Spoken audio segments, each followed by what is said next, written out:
Hello everybody, today we're making a puppet. Everything about puppets. We know about puppets. This one is called Diamond, which I made with my nanny.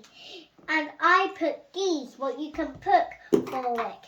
And you have to be a bit careful and if you want to make this, use some glue for the teeth. And you can also do this, what I done, and you cannot do it. And you can do some noses, and you can do some hands.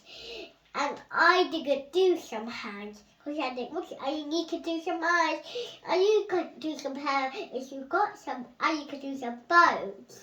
I was going to say, what gorgeous hair Diamond has, yes. Very exquisite teeth. And could bring a sock if you want, you could do it. What a lovely smile he has, all those lovely teeth. And she's got beautiful bows in her hair. 3 colours for the hair.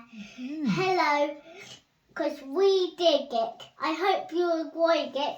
I used these 3 colours, and we're going to show you more about it. So you need these.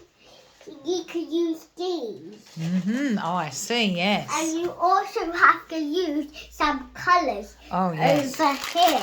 Oh, yes. They were the colours that you chose from, weren't they, for your hair? And yes. Okie dokes. Well, thank you for telling us all about Diamond. So I made a puppet, and I want to make a unicorn puppet one day. Oh, that was to be fantastic to make a unicorn. But at the moment, we're liking Diamond. So thank you very much for showing us Diamond. And now we're going to Bye-bye. Bye-bye. Come on, let's go Bye-bye. to the living room. Let's go to the